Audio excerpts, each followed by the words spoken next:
Coming up on Regarding Men, we're all terrorists now.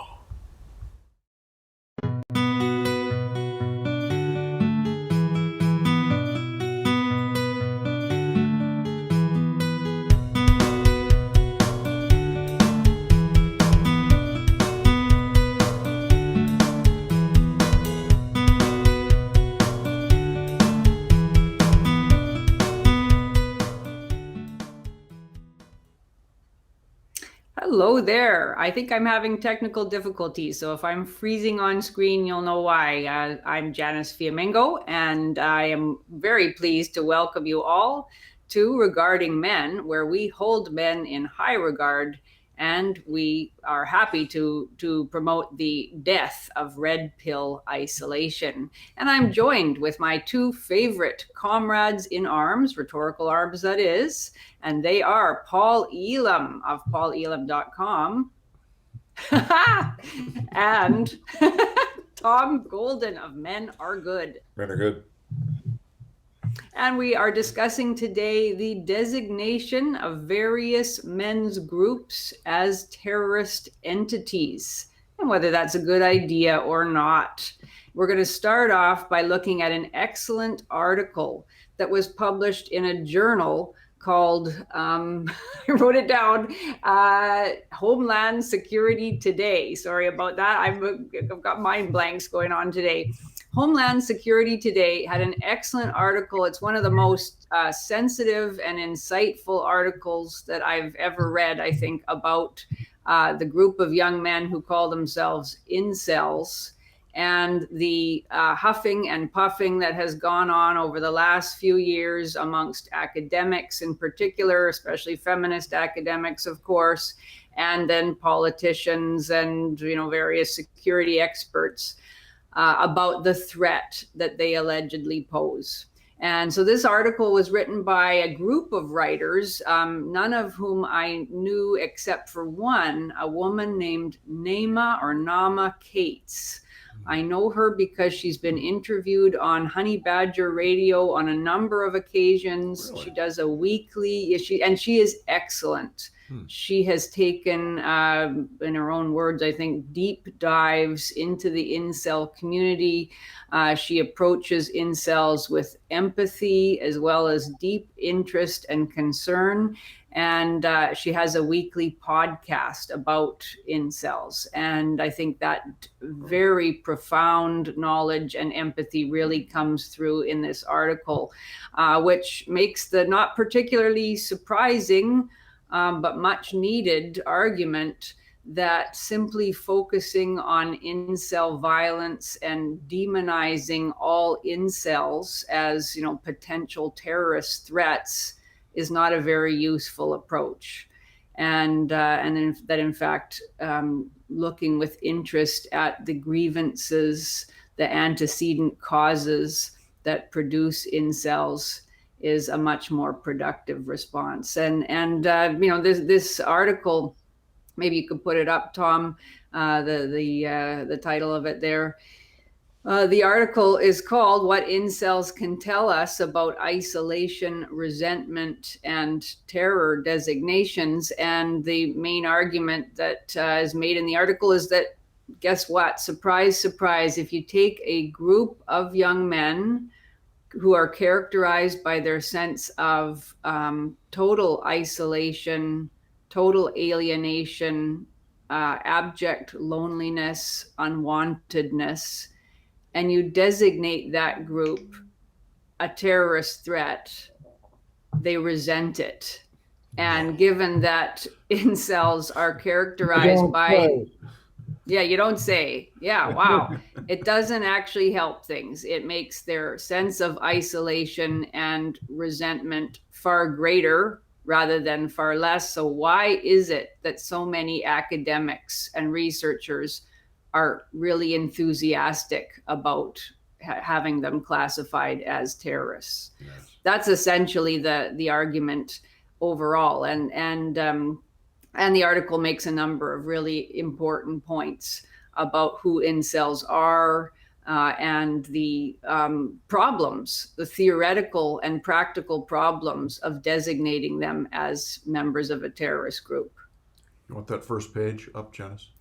Not yet. No, let's Okay. talk about the article in general Okay. first. I don't know if you guys want to jump in and say something about it. The basis of the article is a survey that was done and that was answered by quite a few of the community members of a group called incels.co.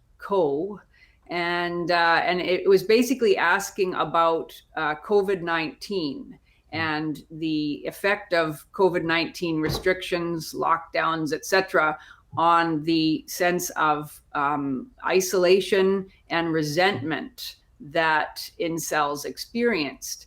And apparently, there's been some talk, especially over the past summer, about amongst researchers about how the effects of lockdown might actually increase the terror potential or the violent potential of incels, because they would be even more alienated, isolated, and resentful.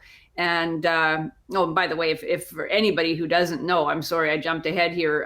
Incel is just a designation. It's a self-description for those who consider themselves involuntarily celibate. I'm sure everybody knows that. This is a group of young men, mostly young men, I guess, who meet online and talk about the fact that they feel completely unable to form romantic and sexual relationships. They believe that society is heavily hierarchical, that it's biased, especially against men who are perceived by women as unattractive for various reasons. And that they feel a deep resentment at the fact that they are prevented in their lives from forming intimate bonds with women. They feel that they are arrested in their development as human beings, that they are regarded as the scum of the earth, the lowest of the low, that they're at the very bottom of the social hierarchy. And they meet online to discuss their anger and resentment at that fact, at the injustice, the social injustice that they feel they are victimized by. And so the sort of the premise for this article was that a lot of researchers had claimed COVID-19 was going to be disastrous for this group of people because it was going to increase their isolation and their resentment. So there was this survey that was conducted, and the result was that number of quite a few incels answered the survey, and it asked them, as a result of COVID-19 restrictions, do you feel more or less isolated or no change? Do you feel more or less resentful or no change? And finally, what do you think about this designation by CSIS, in particular, the Canadian Security Intelligence Service, that you be considered a terrorist entity?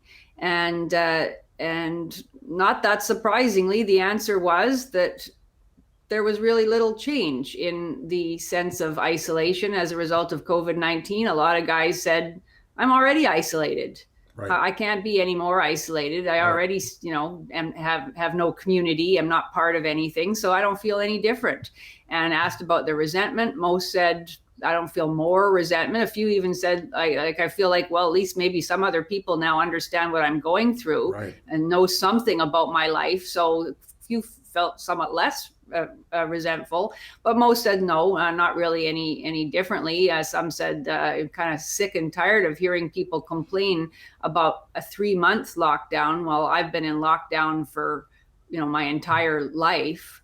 Yes. And so that somewhat opposed the statements of these various researchers who had worried about the effects of lockdown. But the thing that was really significant, and again, not surprising, was that the designation of incels as terrorists did increase. A majority of respondents said their sense of isolation and their sense of resentment did increase as a result of that they were angered, bitter, and resentful about the fact that because a few self-described incels have committed acts of violence. Every single person who goes online to seek out a community to talk about their situation is thus designated. They felt angry that there was so little attempt to understand their situation. And certainly they felt that they were not going to be inclined to any more inclined, certainly far less inclined to talk about their situation. If they're being designated as potential terrorists, they're obviously going to become far more isolated and unable to, talk about who they are and their problems with anybody outside their online community. And one guy said, it is my right to recognize the lousiness of my life, to recognize that I can't have a relationship that I long for. And it's my right to talk about that anonymously online without being designated a terrorist threat. Amen. Well, apparently it's not his right, according to the Canadian government, because they have, in fact, and I think we should make sure that we stress this, the Canadian government has designated incels to be a terrorist group. I mean, it's unthinkable to me that something like that could happen, but perhaps I shouldn't be surprised. The government and left-leaning organizations across the world have been targeting anybody who may not agree with feminist orthodoxy as being some sort of potential threat. There's been a threat narrative built around all of them. I think it's interesting too, and because I've actually talked to some incels, which I doubt if anybody in the Canadian government did. A lot of these guys, by the way, are handicapped. They have physical disabilities, and that's the reason. They may be in wheelchairs, or they may be even unable to do the simplest things physically, which does put their sexual market value down at the bottom and ends up with a lot of loneliness and feelings of rejection. And the idea of mental health services across the world is that when you have people who are isolated and feel rejected and disconnected, the goal is to connect them. If the Canadian government wanted to do something to improve this situation, they would recognize this as a disability and start funding it and start doing something about it. But they're not, because a lot of incels will not agree with feminist orthodoxy. They do the same thing to them that they've done. Well, they put a voice for men. The SPLC designated us as a hate group. This has been the same thing happened with the pickup artist community in Rouge. They were designated as a hate group. And the one thing, I mean, there's vast differences between incels and MRAs and PUAs and all these disparate groups that we loosely label as the manosphere. A lot of these groups don't even get along with each other. Philosophically, they're very, very different. But one thing that seems to bind them all together is a distaste for feminism and for feminist orthodoxy. Right. Therefore, that's why they're attacked, and why you see in places, like Vox and others, them targeted as we're all lumped into one group. Thus, we're all terrorists now. This is the trend that's going on. That they're trying to create, that anybody that dissents from feminist orthodoxy is a potential physical threat to everybody around them, to the society that they live in, and indeed to the nation that they're citizens of. It's very scary stuff. And now with a radical left leadership in Washington, D.C., I predict we're going to see this trend worsen significantly over the next 4 years. Yep. Yeah. It's amazing to watch, and that article was just a breath of fresh air. I mean, I couldn't believe I was reading it when I was first looking at it. It's like, what? Yeah. Someone who really has compassion for incels? Wow. It was like a shock. But really, I mean, what the incels and what the MRAs and whoever are working against is a whole flotilla of different organizations and people who are working together to kind of make us look bad. Look at what happened to the incels. I mean, we got big tech, we got the media, we got the politicians, we got Hollywood, We got all these things working together to make the incels look bad. I mean, just a couple of them have been violent. And so now all of them must be violent. Yeah. It's like, wow, what a crazy fallacy. How can It people really even... is. And they do the same thing like with Paul. I mean, they tried to put, Paul and AVFM into that box. And I think you fought back and you got out of it, right, Paul? Well, I mean, it's still at the SPL website. They actually, after the Red Pill movie came out, and Cassie called the director of the SPLC, had him on the phone, Mark Potoff, I think his name is, and he admitted on the phone, no, we were never designated as a hate group. Well, apparently the feminists didn't like that because just a few months after the movie released, they went ahead and officially put us on the hate register Is at that the right? SPL. Yes. Once it was exposed that they had not done that, I guarantee you the sisterhood went on a rampage with those guys until they did it. And it probably didn't take too much effort. Yeah. And again, for me personally, I'm physically healthy, whatever, healthy enough. I don't give a damn what the SPLC has to say about me or the people I associate with. Their opinion is, well, it's worth what it's worth. That and $6 will get you a cup of coffee at Starbucks. But we're talking about with the incel community, we're talking about men that are physically challenged, that have all kinds of issues in their lives already, men that really need our support. Yes. And rather than getting support, the Canadian government is attacking them and trying to make them a threat to everybody. So we'll further isolate them. And I want to point out something John Kennedy said. He said, and I'm thinking along the same lines here. If the government should pay attention to the idea that if you make peaceful revolution impossible, you make violent revolution inevitable. Yeah. Kennedy couldn't have been more right about that. And they will push these guys until they act out. Then they'll take their acting out and say, see, here, we told you they're violent, they're dangerous, let's crush them some more. And we will watch this stuff happen, unfortunately powerless to do anything about it. But that seems to be the path that they're on. It's absolutely disgusting. It's crazy. It really is disgusting. And because I could see if you're dealing with an actual terrorist group like Al-Qaeda or whatever, or ISIS, and yes, there you do want to prevent those people from being able to communicate with one another if their communications are in the nature of planning terrorist attacks and spreading an ideology that outright declares that terrorist attacks are the whole purpose of the movement. That is not the case with incels. As this article points out, these are people who go online. It's the only way they can find friendship and some kind of support. There is no evidence that there is widespread support, or certainly not promotion, of violence by incels. Incels are not a political ideology.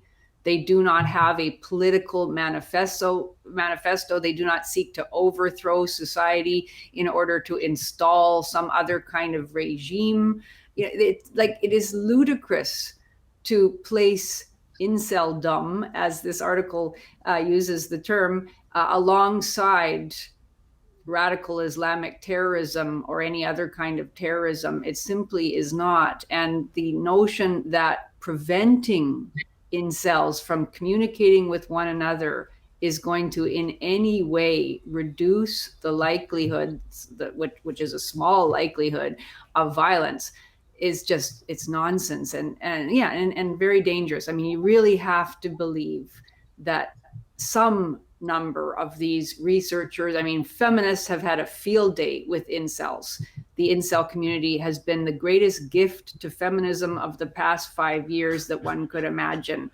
It has supported and energized their conviction about, all sorts of things. It doesn't even make sense. The feminist position is that incels have such a strong sense of entitlement to women. Of course, that is the feminist position about all men, but incels become a kind of, archetype of male entitlement, an entitlement supposedly so strong that when it is denied, they immediately resort to violence. In fact, the opposite is true. Incels do not have any sense of entitlement. They despair because the longing that they have for a sexual and romantic relationship has been extinguished. And what they feel in response is abject sadness and loneliness. It's just, the feminists couldn't be more wrong, but they have capitalized on the existence of this group. They seize on any expressions of anger as evidence that incels support violence, and they have magnified the threat that they represent. I mean, as this article points out, it's not clear that there have been many acts of violence at all committed. Everybody, of course, points to Elliot Rodger.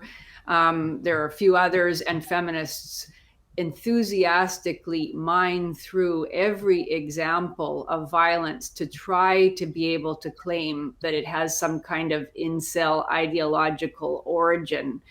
They've claimed that the Pulse nightclub shooting in Florida was itself an act of incel terrorism. They've gone back and designated. Did they ask the shooter's girlfriend about that? Yeah, I mean, exactly. It's no, they don't care. Like, facts are damned. They're just determined to make this claim and to make it over and over again. They've claimed that Mark Lepine, the Canadian violent killer from 1989, the Montreal Massacre, whom we discussed last year on December 6th, they claim that he was an incel killer. There's no evidence whatsoever that he was celibate, that he hated women in general, that was in any way connected with loneliness or sexual frustration or anything like that. It doesn't matter.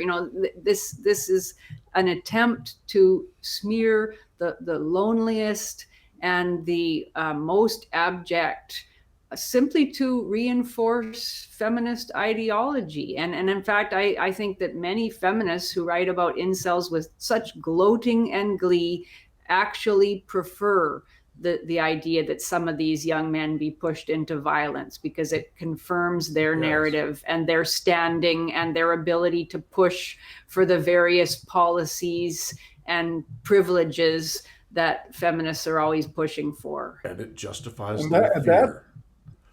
Yes.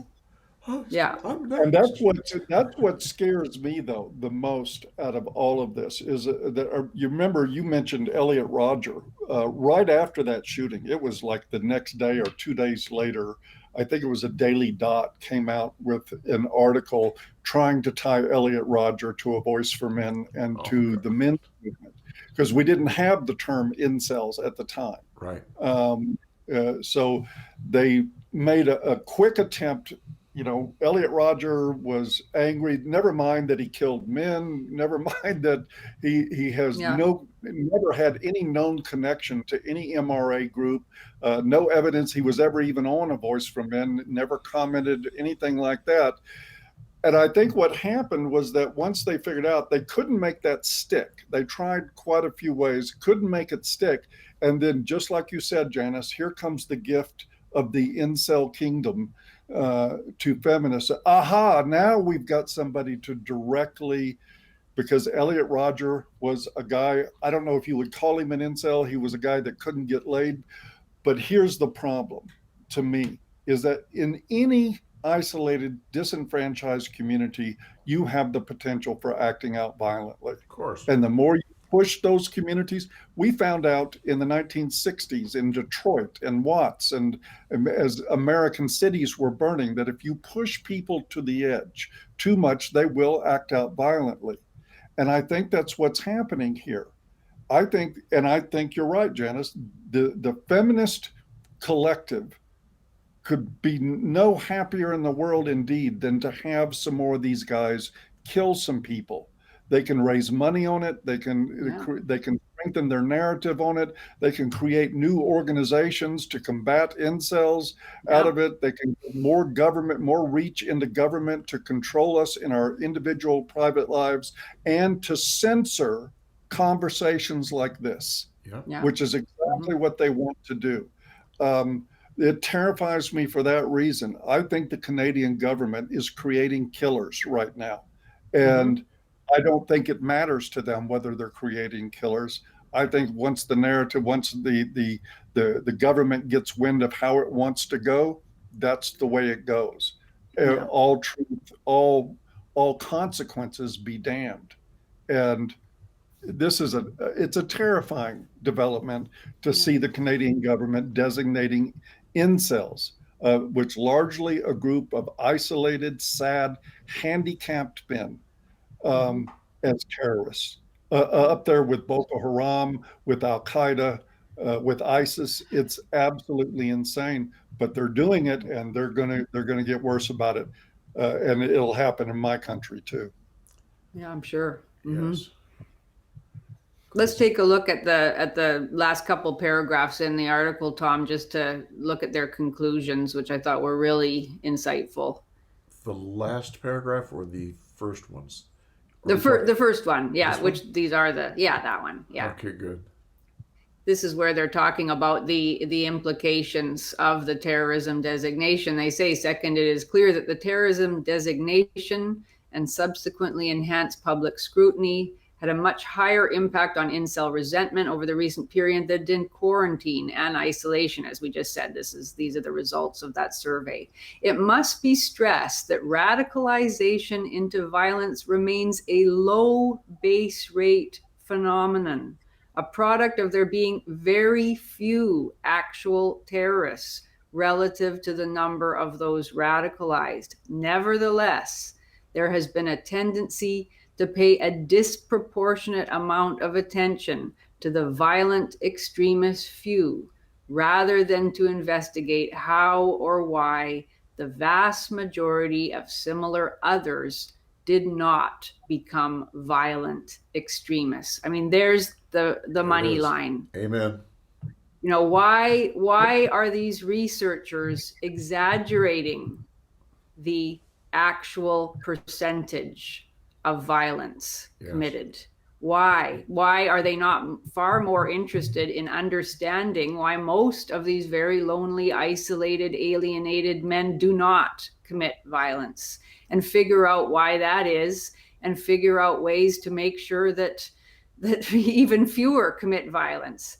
Because they're not interested. That is the clear implication of this line of argument, because it's much more satisfying and useful to these various research groups and government groups and lobbyists to emphasize the threat and to demonize and further isolate these people. And they have a narrative to create. And don't let the truth get in the way of that narrative. Don't let the truth get in the way. It is not about protecting the communities. This is not about limiting the potential for violence. Let's go back to how they finish off that paragraph. All right. Low base rate bias may exaggerate assessments of the likelihood of extremists engaging in violent terrorist activity, which can produce counter-effective consequences, including in assessing risk amongst intelligence professionals who are not going to know much about these people. They don't have time to go online and learn about them, or encountering violent extremism initiatives, which have been criticized in the past for stigmatizing and securitizing relations with entire communities, e.g. Muslims, for example, by restricting non-violent alternative spaces. This is key to air grievances, and thus inducing lone actors to believe they have no recourse other than violence. Why would you want to make lone actors feel that they have no recourse other than violence? Such circumstances can unintentionally well, maybe it's unintentional, facilitate greater rates of radicalization and violent extremism, cement a victim mentality that enhances in-group, out-group bias, which can lead to a reciprocal dehumanization of out-group members from amongst collectives that feel stigmatized or that may be used to justify the turn to violence for potential extremist actors. Ergo, second-order consequences of labeling a diverse and largely non-violent group as terrorist premised only upon a cognitive or rhetorical affinity may backfire. What a disaster in the making. That is an amazingly well-written paragraph explaining the mistakes that are being made here. Yep. It's calling them out. May backfire indeed. This is again. I hate to step on the line with Godwin's law, but I just can't help but think about 1936 Berlin as I'm looking through what's happening here. There are parallels to this that are just as frightening. Now we're going before long, the Canadian government and probably the American government will want you to report if you think that you have an incel living next to you. Right. Exactly. They want that information. And once we go down that road, it is very, very difficult to come back. Once that becomes acceptable, then anything else you can do following that will become acceptable. And it's a terrifying reality. Yes. Yeah. I mean, and the double standards are so glaring. I mean, this is not just overkill in a general way. This is not just, hypervigilance. We have had Antifa groups explicitly calling for violence for many, many years. Not just calling for it. We had BLM and Antifa enacting terrifying, if not terroristic, violence for months and months while they were cheered on by the media, while they were enabled by big tech, while they were supported and condoned by politicians and indeed law enforcement officers themselves who kneeled with them and respected them and everything else. So, this is not about, a hyper concern over the potential for violence and terroristic activity. It is definitely not. Concern. But I I've watched it happen here. Yep. Cities burning, buildings burning down, cops being shot, all kinds of stuff happening with Antifa and BLM. And there's a bunch of academic clowns sitting around going, no, it's the incels. Yeah. And I went to the SPLC website and I poked around a little bit and I searched on MRA. And all kinds of nasty crap came up. I searched on Incel and all kinds of nasty crap came up about violence, this and hate, that. And then I searched on Antifa. Almost nothing. There was about how they're really being treated badly. And so I did the same thing with Black Lives Matter. Same thing. They hardly said anything negative about them. Oh, they're being treated so poorly. It's just unbelievable when the human they've just been nominated. They've just been nominated for Nobel Peace Prize. You can't get more upside down than that. Yeah, crazier than that. Yvette Falaci, who a teacher in the Bay Area in San Francisco, who has headed up BAM, by any means necessary, which right in the title declares its commitment to violence to achieve its ends. She has operated essentially, to cheering adulation. She still has, as far as I know, her Twitter account. She still has her Facebook page. She has gone on record as inciting violence and praising, mass stabbings of peaceful protesters or peaceful demonstrators at various events over the past years. It's sickening. Up. It's crazy. Yeah, I mean, Andy Ngo. What's that, Paul? No, I was just saying, you're looking at our future with that.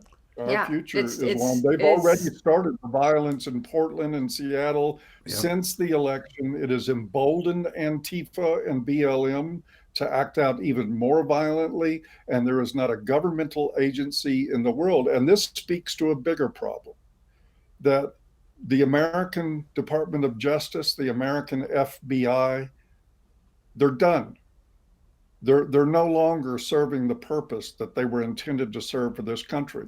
Anybody that thinks that there's anything but corruption left in the FBI or the DOJ, they're deluding themselves. Yep. They're not going to prosecute these people. They're not going to. They are going to give them a pass to do more violence while they designate people who are trying to reduce violence as violent threats.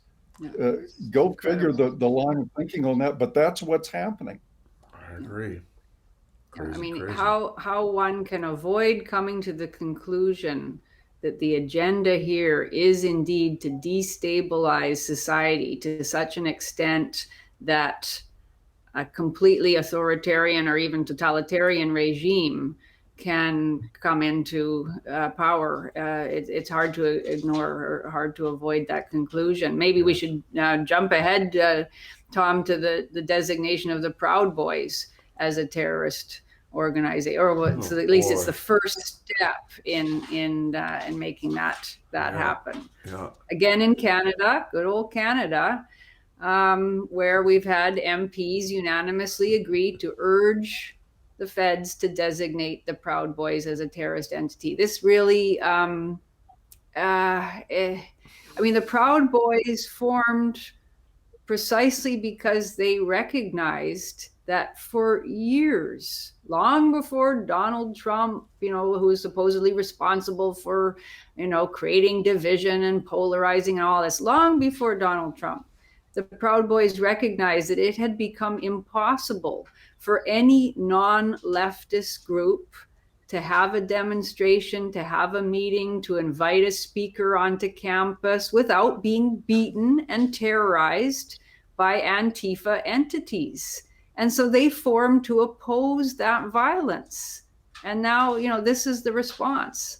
And you read articles about the Proud Boys and why, they should be designated terrorists. There's all this mention of their violence, never any specifics offered.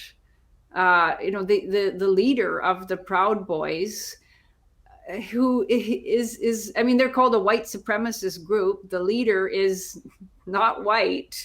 He identifies as Afro-Cuban.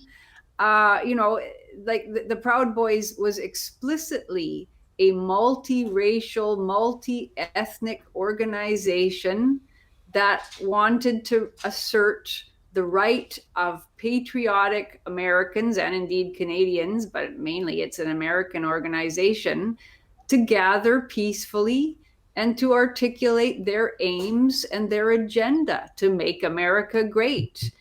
It's such an upside down world that now these people are going to be, I mean, if they are designated a terrorist organization, which I assume they will be, it means that their assets, you can bet on it for sure. This guy, Jagmeet Singh, the leader of our socialist party, essentially. I mean, this is his whole modus operandi. It's the whole modus operandi of Justin Trudeau as well, to divide Canadians on the basis of race, to play up the threat of white supremacy and this is a male only organization, so that must mean it's a very terrible organization too, and to indeed polarize Canadians and to make them fearful and to make them ask for more government oversight. There's just been a survey of Canadians who found that 69% of Canadians want there to be more online hate monitoring, even if that means that freedom of speech is radically restricted. The Canadians are calling out for more restrictions on speech because this is the extent to which my fellow Canadians have been brainwashed. It's amazing. So this now means that the Proud Boys, there will be greater powers on the part of law enforcement, to go after, to surveil, to enact greater punishments, to seize assets simply for being a member of this organization, which tried to make it possible for groups to speak on campus without being bullied and harassed and beaten by violent Antifa organizations. It's just awful. Yeah. Such is the world we live in now. Yep. Members of Canada's Parliament have agreed to call on the federal Liberal government to formally designate the Proud Boys a terrorist entity. Crazy, crazy, eh?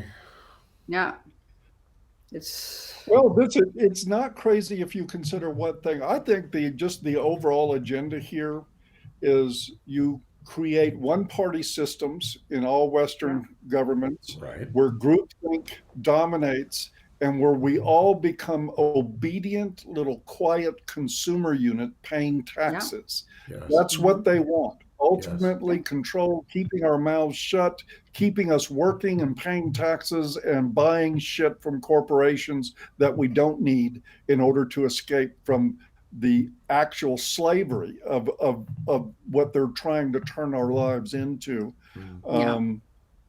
And of course, you have, unfortunately, after 2 full generations of fatherless children, which, I mean, I know there's fathers out there, but the predominant factor about the last 2 generations is fatherlessness. Yeah. And they raise up without empathy. This is why you see so many young people are like, yeah, let's curb free speech. They don't even recognize the value of it. And they certainly didn't have the guidance in their youth to show them what road they're actually going down with this. Yep. And I feel for them in the end, because in the end, shit, I'm 64 years old. What do I care? A few more years, I'll be gone.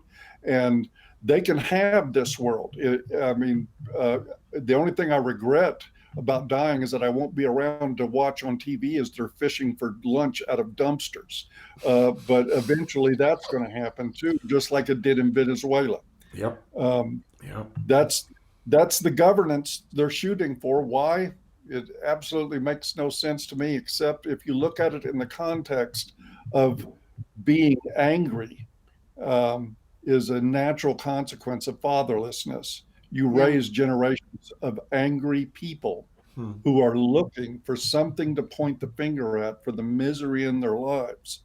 And if they can point it at us, older people who think along more right of center terms, then that's what you get. And the government is playing this for all it's worth. Woe is us in the future. Sad to say, but I think it's true. Woe is us. Well, it's certainly a very effective strategy of preventing a lot of young people from looking at what their governments are actually doing to them. So you create these enemies and you agitate people to be very, very angry at those designated enemies. And it means that they aren't able to critically evaluate the bill of goods that they're being sold by their governments. Yep. And you know what's really ironic and funny about all this is that so many of these young people imagine themselves to be socialists. That's what they think that they're supporting. Yeah. Guess where all the corporations are right now? Yeah. They're behind this all the way. Yeah. What we've got is revolutionaries on behalf of corporate America. Yeah. Huge corporations. Yeah. This is fascism, really. Yes, it is. No. It is fascism. Yeah. But you can't tell them that. They have no idea. They think that for some reason, they think that they're working against corporations, and they're thinking that in spite of everything that's right in front of their face at all times. What's the term? I think it's useful idiot. Is that what the term is? Yes. Yeah, unfortunately so. Yeah, it means that the large corporations working with these totalitarian governments exert complete control over our lives. Yeah. That's the definition of fascism. And that's what all these anti-fascist groups are. Yeah, the media, of course, as well. The bought and paid for media support it. And if we had a working media, this would not be happening. No, absolutely not. No. If even half of them were questioning, saying, wait a minute, you can't do that. then the population would go, well, yeah, maybe you can't do that. But because Yeah. they're monolithic in their narrative, everyone kind of, oh yeah, of course. It's like it's very, very, they're hypnotizing their whole Yeah. population, Yeah. And I of know course, you don't have to work too hard to hypnotize an idiot. And well, and honestly, with what we've done with education, we Yeah. are bringing up idiots. I People know. aren't getting I educated know. anymore. I know. No. Um, No, we don't know they're anything about history. absolutely, and we don't teach them to think critically at Yeah. all. We teach them to comply, just like Pink Floyd says, another brick in the wall. That's what Yeah. our education system is producing. They're not wired to think. Yeah. They're wired to comply and to feel good, even when those feelings of goodness stem from delusions that they're living. Yeah. Sad but true. Yeah. Sad but true. Yeah. Yep. Well, Another happy day regarding men. Yeah, and can we make it even a little bit happier? Speaking of monolithic narratives, Biden's executive order unlevels the playing field for girls. Oh yeah. Yeah.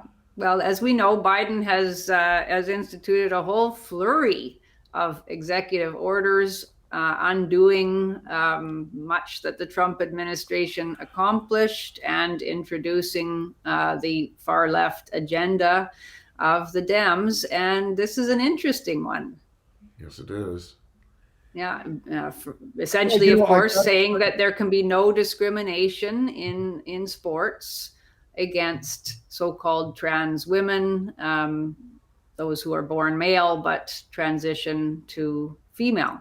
Yep. Oh, if there ever was a case of hoist on your own petard, this absolutely. And believe me, I feel for the girls here, especially young girls who would like to compete in sports. Yes. And now they're told, oh yeah, that other girl over there has a dick and balls, but you've got to compete against her. And you better not say him, or we'll probably expel you from school. Needless to, not even to mention the sports program you'll be out of. So if you complain, but look, ladies, you've just got executive ordered out of young girls' sports. Yep. You're done now. You don't have that anymore. You'll never win again. You can't compete with men. We know this. And yet the guy you elected says you have to compete against men. And so your daughters that you have just betrayed by supporting this agenda are going to be drummed out of sports activities. That will hurt their self-confidence. It will rob them of opportunities to realize a lot of their potential in life, because that's, sports is a great training ground for young people, both girls and boys. It's a wonderful place to learn confidence and to learn skills. Guess what? Girls, tough shit. You can't compete anymore. And your parents that voted for Joe Biden did this to you. Yes. And this is one case where I think the narrative that's just being pushed that's so nutty is going to come back and haunt them, because it's going to wake some people up. Some people are going to go, wait a minute, no, that's not right. And so this is actually, we're ending on a positive note, because I think this is one situation where the narrative is going to create trouble for normal people, for people, just average Joes, average Jills out there. So we'll see. We'll see how this one turns out. But I'm really looking forward to seeing the pushback from this one. Well, a number of states, I think, have already pushed back and have done whatever is necessary to nullify the effects of the executive order. So there's been a pretty immediate response. Yeah, good. And the thing is, I have a hard time feeling empathy. They have been destroying boys in schools for decades. Yep. And everybody looks the other way and whistles. You don't see outraged parents come in there. What are you doing teaching my boy? He's toxic. What are you doing putting him in a chair when he needs play activity, that sort of thing. Exactly. None of that stuff ever happened from parents. And you can bet that now that this has happened, there's going to be some irate parents at the school saying, "What are you doing to my daughter?" Guess who doesn't give a shit? Right here. Yeah. Yeah. Well, I think you do give a shit, but I'm in the same boat. People send me these things all the time about the injustices to girls and young women who've been denied the opportunity to compete properly in sports, been denied sports scholarships, came second in a sport, cycling or whatever it happens to be that they clearly should have won. And then when they complain about it, they're told they're transphobes, and they have a psychological problem, a bigotry that they need to address. And yet I too have a lot of trouble feeling a great deal of empathy, because this is what feminist theory itself has created. It spent the last 50 years saying you can't say there are any differences between men and women, and gender is entirely what you imagine it is. And it's also partly socially constructed. I mean, that is all a complete incoherent schmozzle of notions, but it doesn't matter. Feminism has pushed that when it mattered to women, when they wanted to invade male spaces, when they wanted to become firefighters or whatever it happened to be, or join, I don't know, the Marines, whatever. Then they would be outraged if it was mentioned that women are biologically different from men. Now, of course, they're asserting that there are biological differences. And yeah, okay. If this signals even the beginning of a pushback against feminist orthodoxy, I am quite willing to see a generation of female athletes sacrificed, because I think that's a relatively small price. Too bad. Yeah, sports is it's a great thing for people. It teaches all sorts of important lessons, but that's nothing compared to Me Too ideology, to the sacrifice of men as a result of a false accusation, whatever, all of the various horrific consequences of feminist ideology that we talk about every week. I don't see it as comparable at all. So correct. I say, bring it on. I look forward to the day when the entire Olympics, when not a single woman athlete wins an Olympic gold medal, because every single, well, I guess maybe women's gymnastics, I don't know, but every single sport will be invaded by trans women.